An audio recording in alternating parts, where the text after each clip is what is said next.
China has warned the United States against pushing for a preferential trade bloc for rare earth minerals. Beijing has warned Washington against undermining the international economic and trade order.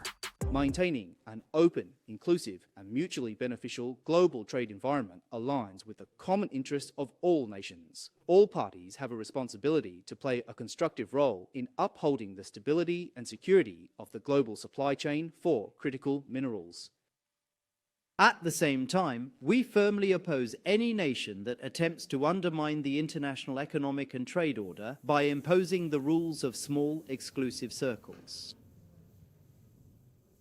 I am not aware of the specific situation that you have just mentioned here. As a matter of principle, China firmly opposes any malicious slander and smearing against our country, and we demand that the relevant parties take concrete steps to effectively protect the legitimate rights and interests of all Chinese citizens. The Trump administration wants to create a rare earth minerals trading bloc with its allies that will use tariffs to maintain price floors and defend against China's tactic of flooding the market to undermine any potential competitors. We see telltale signs of a market distorted beyond recognition, one that punishes strategic investment, one that punishes diversification, and one that punishes long-term planning. This is crazy. We should have the kind of global markets, the kind of domestic markets that reward long-term planning, that reward strategic thinking, and that's exactly what we're trying to do. Now, I think every single one of us represented in this room has become dependent on arrangements we did not choose, and right now, arrangements that we cannot control. We all face the same vulnerability: access to the things that protect our people and sustain our way of life. Everything from missile defense systems to energy infrastructure to advanced manufacturing to emerging technologies. The fundamental supply chains that support these industries sometimes can vanish in the blink of an eye without any control or influence from many of the countries in this room. Together, we want members to form a trading bloc among allies and partners, one that guarantees American access to American industrial might while also expanding production across the entire zone. The benefits will be immediate and durable. Regardless of how much material flows into the global market, prices within the preferential trade zone will remain consistent. Over time, our goal within that zone is to create diverse centers of production, stable investment conditions, and supply chains that are immune to the kind of external disruptions that we've already talked about. For those of you who join, we offer you a necessary foundation for private financing and secure access to the critical mineral supplies your nation would require in an emergency or some other contingency.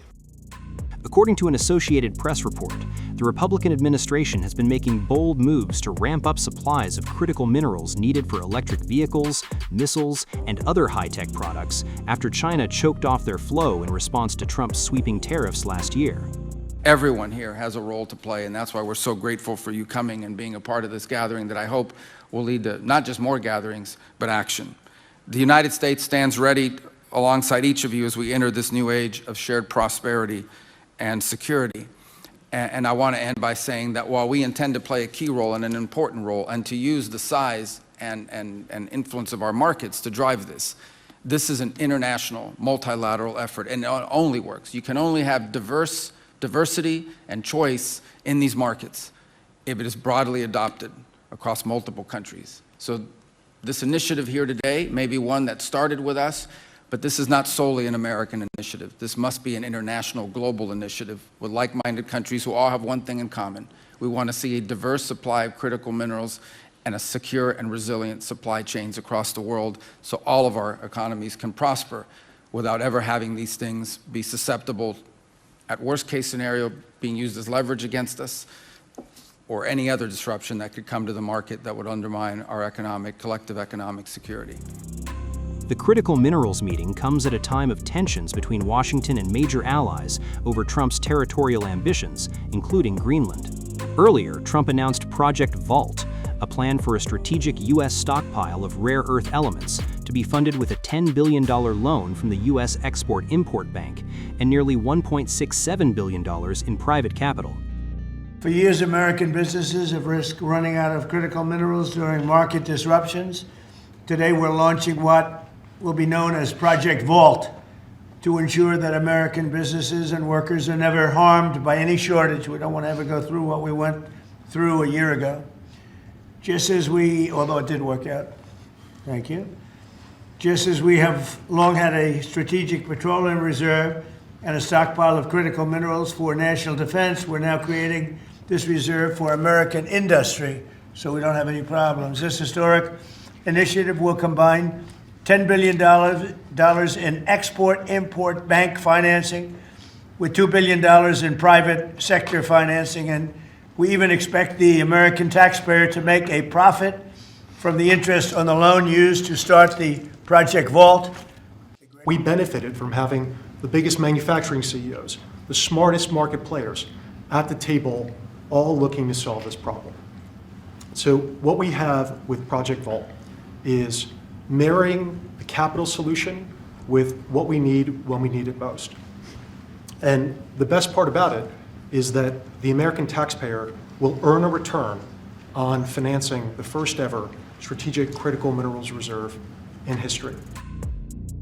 Trump has prioritized the moves because China controls 70% of the world's rare earths mining and 90% of the processing.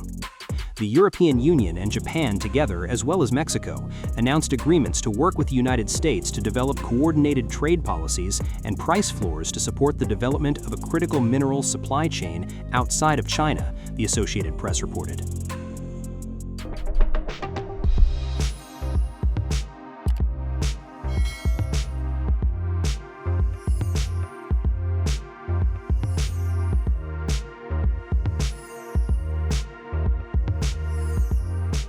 Times of India videos, your daily dose of India and the world. Global news, different views, and sharp analysis. Pressure of expectation from your fans, your supporters. That has often served as a backdrop for several Bollywood. You're not a brute majority anymore.